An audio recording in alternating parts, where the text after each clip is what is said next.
সিনহা বাবুর মতো যদি আমার অবস্থা হয়, আপনি কি রক্ষা করতে পারবেন? তার চাইতে আপনাকে বলি, প্রধানমন্ত্রীর সাথে সাক্ষাৎ করুন। একমাত্র প্রধানমন্ত্রী পারে তার চিকিৎসার জন্য তাকে বাইরে যেতে দিতে অনুমতি দিতে পারেন। যে কোনোভাবে আমরা প্রধানমন্ত্রীর কাছে গিয়েছিলাম, অনুরোধ করেছিলাম।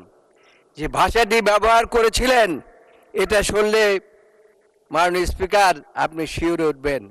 সেটা হচ্ছে, আমি বলেছিলাম যে তিনি চিকিৎসার জন্য যাবেন, চিকিৎসা করে ফিরে আসবেন।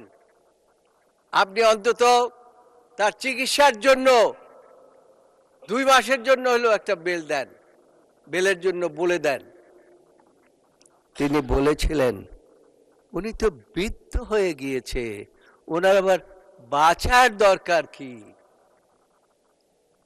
মাননীয় স্পিকার, খুব কষ্ট পেয়েছিলাম, ব্যথা লেগেছিল, কিন্তু তারপরে আইনজীবী বন্ধুদেরকেও বলেছিলাম বেগম খালেদা জিয়াকে মুক্ত করতে পারি নাই। আল্লাহর বিধান কেউ খণ্ডাতে পারে না।